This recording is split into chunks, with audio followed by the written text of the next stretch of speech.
Attention web designers, you have 50 milliseconds to make a good first impression. Welcome, this is episode 22, it's 12 crucial factors into making your website credible. First is good design. Good design isn't just for the sake of beauty. Beauty makes things look a lot more trustworthy. We trust beautiful people more than we do ugly people.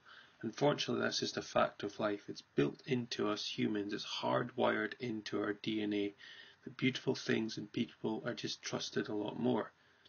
Good design is typography, colour, composition, layout, imagery, and many other factors, which is way beyond the scope of this tutorial. But if we look at the following example, it's a Montessorium. It's an iPad application for kids, and it's just absolutely gorgeous design. One of my favourite websites and favourite designs on the web. If we compare this really stunning design to something like Ling Cars, it's just night and day what's good design. Look how busy that is. Does that look professional to you? Would you trust a brand like that? Or would you go and give money to something like Montessorium, which just looks gorgeous? So just think that good design and great design equals trustworthy and credible. This is built into us humans. Number 2 is clear contact details. Don't just have a mobile number, it just looks like you're trading out the back. In some industries, such as a tradesman, for instance a plumber, it's perfectly fine to heavily promote your mobile number. It's understandable, you will be out and about and you're really going to be only within mobile range during the day, but also have a landline. It just increases your credibility. For instance, you could redirect that landline to the mobile but still have a landline number.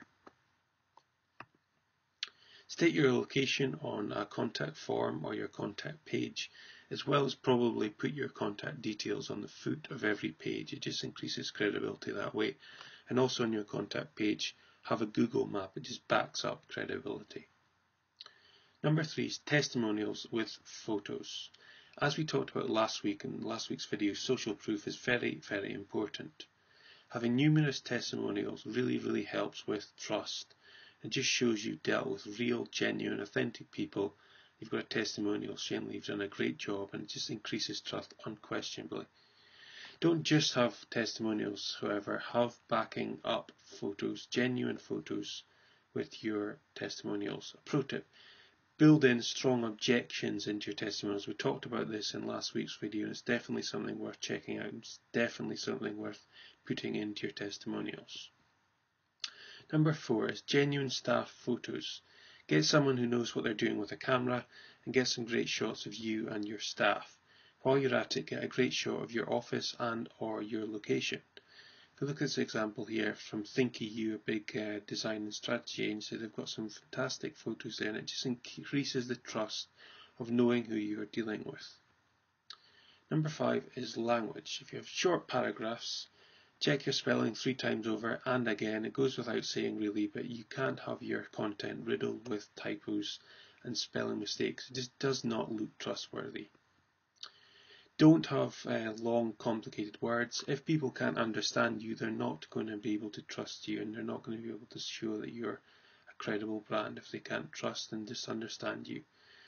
Stop having we and start having you. It's all about the customer, not you as an agency. It's all about your customer. So not we, but you. See the writing for the web video. That was produced a couple of months ago, but there's some great stuff in there about writing for the web. Number 6 is HTTPS, which means the padlock when you're buying someone. As technical folk will know, it's the padlock scene when you're on a secure page.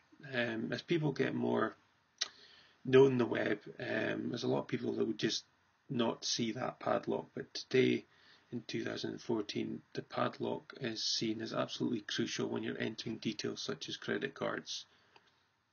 Backing this up and explicitly stating that it's a secure page somewhere on your contact form is not a bad idea either. Number 7, show your prices.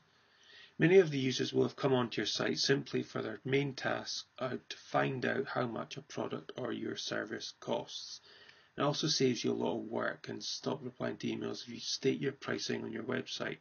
You'll stop a lot of time wasters and tire kickers too. Unless you have a special sales technique, why wouldn't you show your prices? If, for instance, you've got a dynamic service which could cost, say, let's say between £2,000 and £5,000. Just state that range rather than just take an absolute figure, but just give a range of pricing of what your service offers rather than having no pricing at all. Show off your clients. It's unlikely that a small business will have worked with many globally recognized brands, but as your business grows, it's more than likely that you'll have recognized local companies' clients. Show them off on your website, show their logos and show their testimonials. It just shows that you've dealt with real, authentic, genuine people and they can trust you, and your website's going to be seen as more credible. Not only show them off, but have a counter them. Something like trusted by 170 companies worldwide, that even might make a sale just by simply stating something like that. Just shows you're trusted by a lot of people and it backs up your credibility. Number 9 is related and updated content. If your site in question, if your site is content dated back from 2009 as the latest entry, what is your immediate thought? It's going to be something like, are these guys still in business? You obviously want to avoid this at all costs. If you're not going to have a blog, your content can be fresh and also with a Twitter feed. Think of it as your mini CMS. Update it with an absolute minimum of a weekly posting, and even if you post your local sports team and news, it's much better than having an empty Twitter feed. For the 5 minutes it's going to take you to do that, it's more than worth it. And it just shows that your website's updated and fresh with little bits of content that shows you're still in business and very much credible. Seen elsewhere. This is a little bit tricky to understand, but it's if you're seen in the marketplace as on multiple sites, if you're seen all over the marketplace on web banners, on different sites, even on radio, even television, on some large brands, if you're seen everywhere, you just seem as more credible rather than someone who's not seen at all. If of course you've been seen on TV and you're heavily mentioned in a news publication and a paper, publicize this. Publicize that article on your website as well. The only problem about this kind of marketing is really hard to track. Let's say that someone saw you on a television or heard about you on a radio like say 3, 4, even a year, 2 years ago. It's really hard to track. But simply ask people and question where they bought from you, not just recently, but when they heard about you first and when they heard about you on other different occasions. Website speed. Your website loading speed is very important when we're dealing with trust and credibility. Doubts will creep into your customer's mind if it's slow loading. You're just going to frustrate them. If it's really slow loading, there's a number of people who will just click away. For instance, if your website takes 15 seconds to load, which some websites actually do, the chances are that a number of people are just going to click away from your website and they'll never see you at all. They see the other 2 videos and podcasts with Tim Cadlick about site speed and performance. Luckily, there's some easy things you can do to greatly increase loading times. Just about there, number 12. Google presence. Google's seen as such a powerhouse now, it's really important you're easily found and heavily seen on Google searches. If someone types in your brand, you really must be seen there. Google reviews also help, so get as many Google reviews as possible, and that's going to help your Google local listings and on your map searches, etc. Also use these testimonials on your website as we've talked about previously. You want to be shown in local and map search, and you want multiple listings when someone searches from you. So a summary. Good and great design. Beauty really helps with credibility. Have clear contact details, have many testimonials with photos, have your own staff photos, have good language and structure. Show your pricing, show off your clients, absolutely have recently updated content on your site, even if it's from a Twitter feed. Seen elsewhere in different mediums and advertising. Your site performance and speed is really important, and have a strong Google presence. Good design is about good choices. Of course, don't overload your pages with all these elements at once.